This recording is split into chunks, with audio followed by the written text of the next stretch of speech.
Hey guys, how you doing? Hey, just thought I'd give you a wee update uh, on things that have happened over the last few weeks. So, quick update.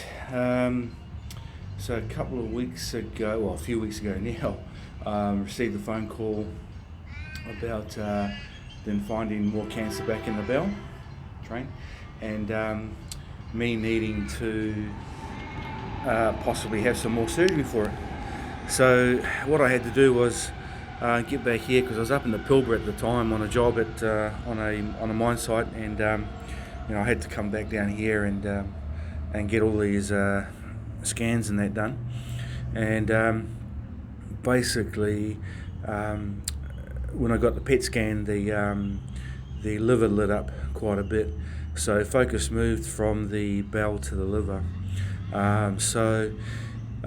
Today, thankfully, after quite a lot of kerfuffle, managed to find out what they've got planned for me. So essentially, I'm going to have two operations, one on my liver and one on the bowel. At the moment, the liver's the important thing, so these two operations will happen one of two ways. The first way is that they will do the operations together. So Joel will do my bowel, and Suresh or one of his crew will do the liver.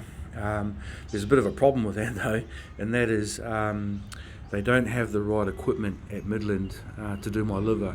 So Suresh should have put a request in today to through Mary, the head surgeon, to have a retractor either purchased or brought in to Midland, and basically what a retractor is it goes in under my ribs, open surgery, up under my ribs, and it pulls my ribs up so that Suresh's crew can get access to my liver. They've got to get to the back of the liver, and then either burn the tumour out and kill it, or cut it, resection. At this stage, it's looking like a resection where they're going to actually cut quite a sizable chunk of my liver out. And then concurrently, at the same time, Joel will go in and conduct another resection of my bowel, cutting out more of the bowel. When I wake up, I should have another big zipper, and also a bit of my liver missing and a bit of my bowel missing. And what they'll also do is they will possibly replace my ileostomy with a colostomy. So what that is because they would have taken out so much of my bowel, it's possible that it may not function ever again. So two choices: take it out completely or leave some of it in and bring that out through the abdominal wall of my my stomach, basically. Okay, well, abdominal, okay, not the stomach. So everything I eat will come out through that bag, and that will most likely be permanent if that happens. And if they leave me with an ileostomy, which is what I currently have, it's possible that could be permanent as well. But I'd rather them get the cancer out completely. Okay, now that's the ideal plan. But like I said, they don't have a retractor to pull my ribs up at Midland. So if they don't get authorization to get one of those machines at Midland, then what they'll do is look at possibly having the procedure done at Royal Perth, because they have them there. They're better equipped. And that's the other issue. Midland not equipped if something goes wrong with that procedure. So that's the other thing. They've got to make sure. Well, they've got to make sure that Midland is equipped to make sure that if something does go wrong, they can handle it.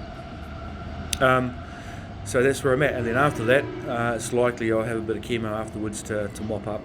Okay, so that's the plan. and that's plan A.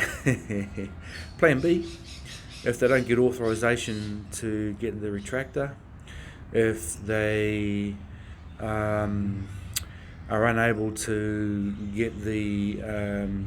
get someone to conduct the bowel surgery at the same time as the liver surgery, then I can have the liver surgery first, and then about 3 or 4 weeks later I can have the bowel surgery done.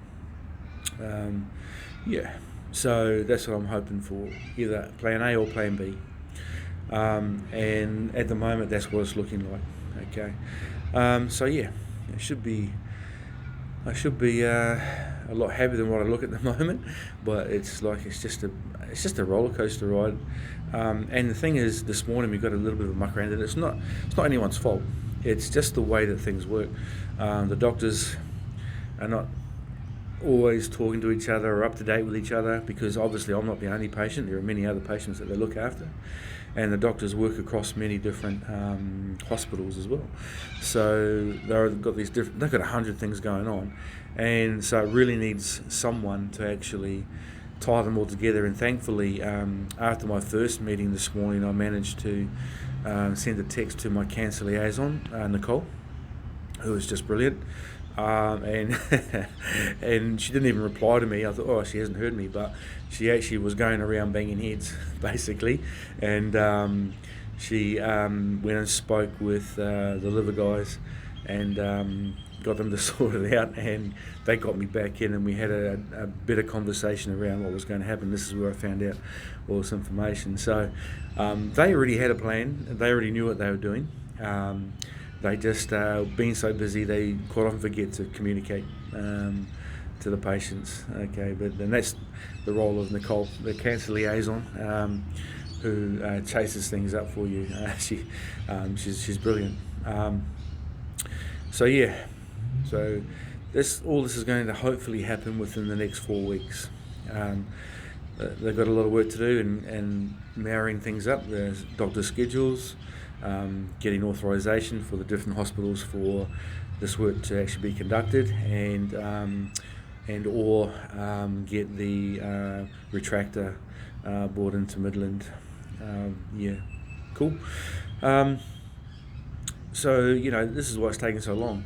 And the thing is, like, when I got that phone call when I was up in the Pilbara on the job up there, at that time, at that very minute, the bowel was a problem.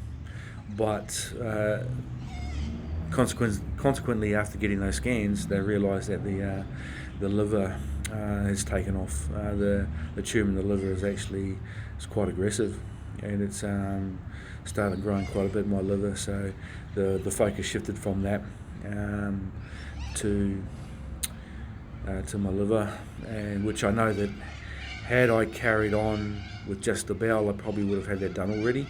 But a lot of things going on now with the liver, which they have to sort out.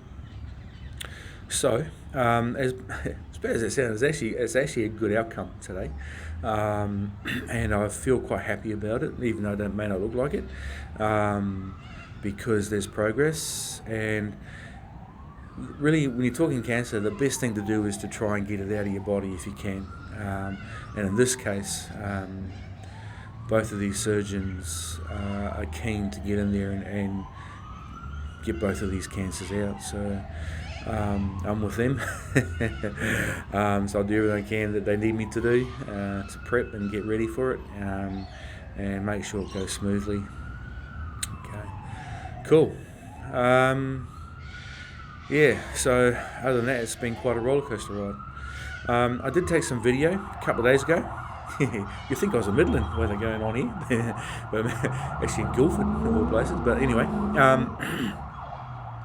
basically, crikey, what was I saying? You distracted me. A couple of days ago, I took video, and I'll post it up as well as soon as I get it sorted. But video of me doing a walk with my weighted vest on. So a bit frustrating in that I was only just starting to do some fitness work, but I'm going to continue with that fitness work over the next 4 or 5 weeks to be as strong as possible physically for the surgery that's about to come, and you know, it's a big surgery. For example, the liver surgery is normally done keyhole, but because the bowel, they do it concurrently, it's going to be all open, because of the fact that to get to this tumour in my liver, it's at the back of the liver, so they have to get this retractor in anyway, and they have to pull up and squeeze out my ribs. So, I'm going to come out of it with quite a bit of trauma to my body, which will require a lot of energy for recovery and a strong body going into it. So I'm going to have to start doing some work to make sure I'm good to go in a month's time. To help me though, I got my picked up my bike today, got some bags put on it. There it is, the electric bike. So you know, I can pedal it, but then when I get tired, of course, I can